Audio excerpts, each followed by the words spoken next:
Hi Pisces! This is Pisces Hub. Welcome to my channel. So for today's video, gagawa tayo ng daily reading for Pisces para sa araw na ito. Okay? So alamin natin kung ano yung mga posibleng mangyari, mga gabay, mensahe ng ating tarot card for Pisces sa araw na napanood niya ito.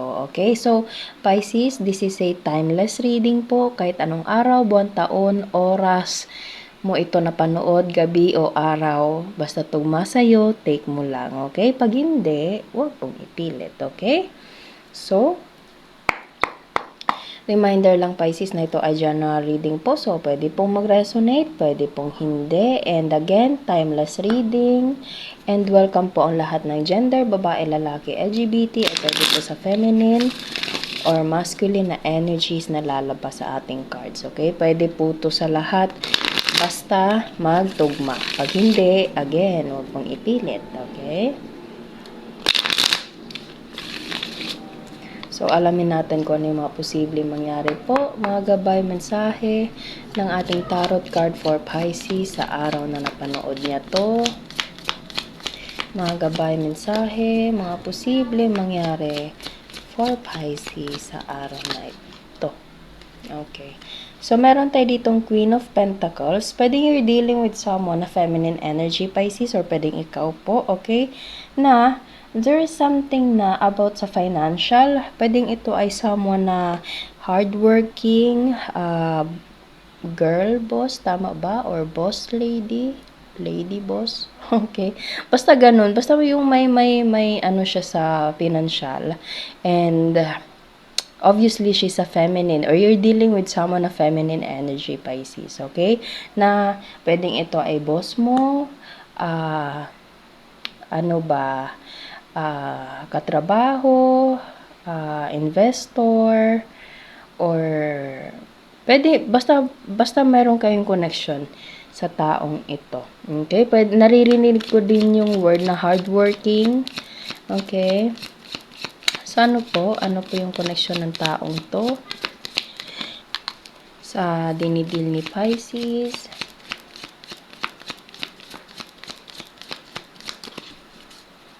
Ano po ito?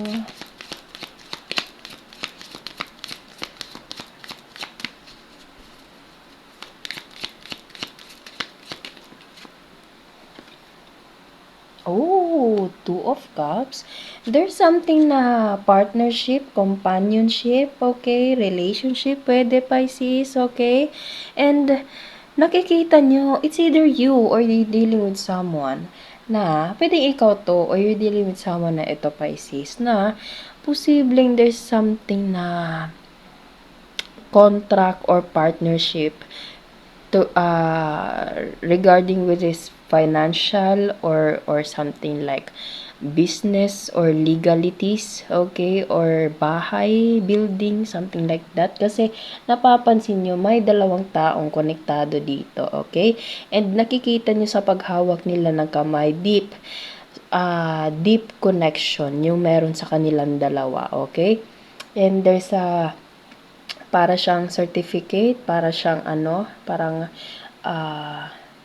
yun nga, certificate, documents, okay, meron pang nakaseal dito, Pisces, okay, and meron tayo ditong bahay, okay, mga bahay, so, there's something, posibleng pag-iipon ng pera, and both of you are dealing with the specific person, Pisces, na pinag-ipunan nyo tong dalawa, and meron kayong plano ng taong ito, okay, so, posibleng ito ay meron connection sa love, pwede din meron itong connection sa family, okay?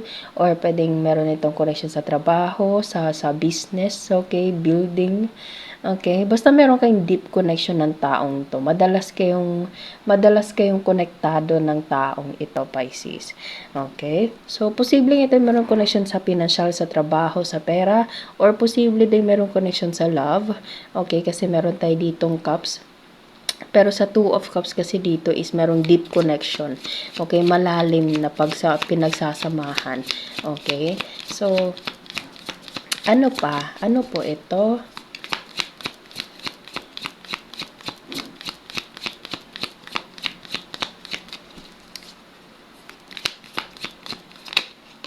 Oh, wow.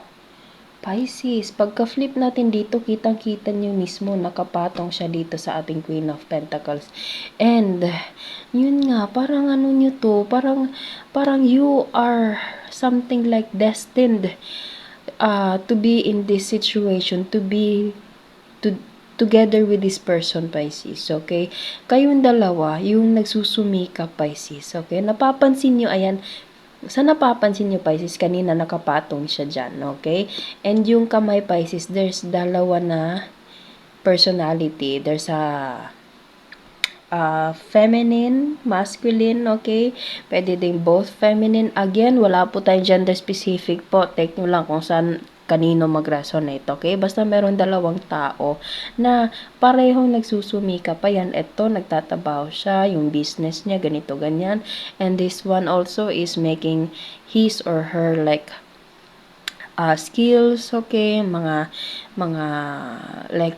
side hustles, okay, pwede may trabaho, tas meron pang side, ano yan, parang, yun yung side hustle, yung parang ano lang, part-time job, okay, pwede din po, okay, kumbaga nagdodoble ng pagsusumikap, kasi meron kayong pinapangarap dalawa, and ito yun, okay, long-term partnership, long-term contract, long-term commitment, okay, so, dalawa kayo na taong to, obviously, ang ganda ng cards natin ngayon dito, Pisces, okay? Pareho kayong nagtutulungan ng taong dinidil mo, ng taong konektado sa'yo, ng taong specific person mo, Pisces, okay? Sobrang, alam niyo yun, hawak kamay, ayan no, hawak kamay, literal, Pisces, kayong dalawa, okay? So, you have a dream together with this person, Pisces. Kayong dalawa po. And ang sweet, yun lang yung maano ko dito. Napaka-sweet yung dalawa. Okay. Kunin natin to, sige. There's a 9 of Swords. Posible meron lang a little bit of parang, anong tawag nito? Mga doubts, okay, mga ups and downs, which is normal lang po yun. Normal lang yun sa mga plano sa buhay, may mga pinagdadaanan din, okay. Hindi ano yun, hindi yun nakakapagtaka, Pisces. And ito yung nakakapag ano sa inyo na mas pag-ingatan, mas pagsumikapan, Pisces, and mas parang magiging matatag pa yung connection yung dalawa. Okay? Itong mga doubts na itong pag-overthink na itong mga ganito, ganyan. Ito yung kailangan nyo mag-overcome. And after nyo ma-overcome ito, Pisces, this is you. Okay? Sobrang lakas yung dalawa. Okay? So, kung meron ng mga kailangan pag-usapan, may mga alam mo yun, may mga ups and downs, okay? Ang ano nyo na lang is mag-usap ng masinsinan sa inyong dalawa. Okay? And wag bumitaw. Hawak kamay. Ayan o, hawak kamay. Kasi may pangarap kayong dalawa, Pisces. Which is napaka-sweet. Ang sweet, okay? You have, or you, both of you are planning to have a life with this person.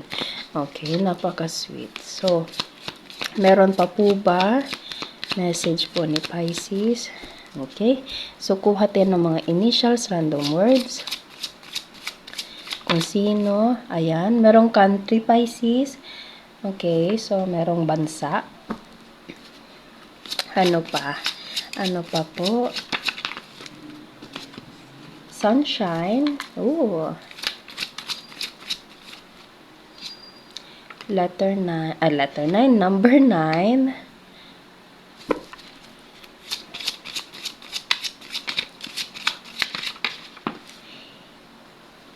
E. Ano pa? Ice. Okay. So, pwedeng nandito, pwedeng wala. Take lang kung saan mag-resonate. So, yun po ang ating reading for Pisces para sa araw na ito. Naway nagustuhan nyo po. Huwag nyo po sanang kalimutan na mag-like at mag-subscribe po sa ating channel. And click the bell button, Pisces, para ma-notify po kayo sa next videos na i-upload natin. Okay? So, thank you, Pisces, and God bless!